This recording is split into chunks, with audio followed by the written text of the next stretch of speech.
молияи ман роҳ усулҳои пул ёфтан, истифодаи имконият ва идораи сарват. салом шунавандаи гиромӣ, боварӣ на камтар аз омилу сабабу заруриёти дигар барои расидан ба комёбиҳо муҳим аст.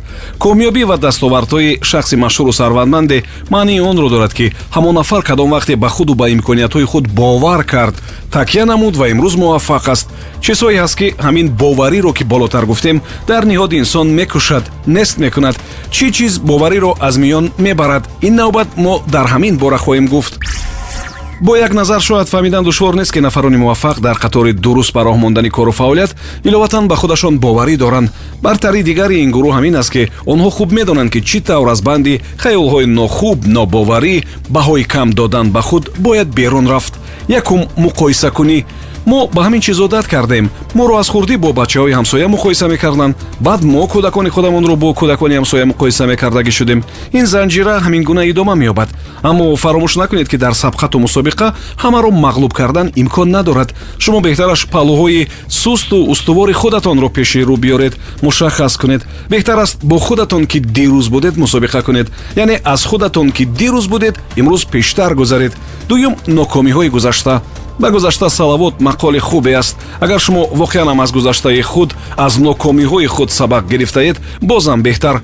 кӯдаки навроҳравро ба ёд биёред, ки вақти афтидан аз касе хафа намешавад ва фавран кӯшиш мекунад, ки аз ҷой бархезад. дигар фурсат барои кофтани камбудиву айби дигарону атрофиён нест. сеюм, омодагӣ надоштан.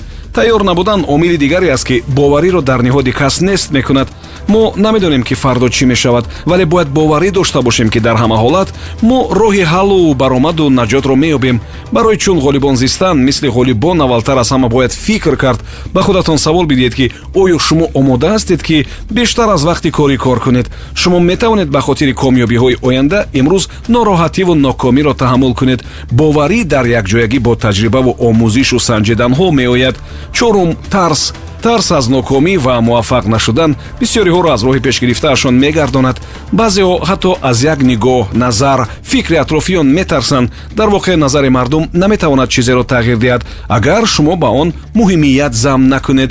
аҳамияти ҷиддӣ надодан ба андешаи мардум варианти беҳтар аст. онҳо дар ҳама ҳолат чизе хоҳанд гуфт. агар ноком шудед, мегӯянд, ки ин кори шумо набуд, онро бояд намекардед. ё шояд мегӯянд, ки фалон рақибатон ин ҳолатро ба бор овард. агар комёб шудед, шуморо дар тиҷорати ғайриқонунӣ ва шиносбозиҳо гумонбар мекунанд ва мисли ин. боварии шумо муҳимтар аз ҳама гуна овозаву гапу тавсияи росту дурӯғи мардум аст. панҷум, тарзи фикрунии негативӣ. фаромӯш накунед, ки барои ҳалли як мушкил 101 роҳу воситаву ҳилаву тартиби амал мавҷуд аст. фикрҳои бадро, ки бовариро дар ниҳодатон мекушад, аз худ дур кунед. хушбин будан, некбин будан варианти мақбул аст. шумо ҳамин хусусиятро дар худ тарбия кунед, зеро аз тасмимҳои имрӯзи шумо фардои шумо вобаста аст. шубҳа кардан дар оғози кору амал шояд бад набошад, вале он шубҳаро шумо бояд асоснок бартараф кунед. хулоса, боварӣ дар самти комёбии шумо нақши андак надорад, вале ҳатман ҳамон боварие, ки бо донишу таҷриба, санҷишу таҳлил ва хулосабарории мушаххасу асоснок устувор шуда бошад. Субҳон Ҷалилов будам. саломату пирӯз бошед. молияи ман роҳ усулҳои пул ёфтан, истифодаи имконият ва идораи сарват.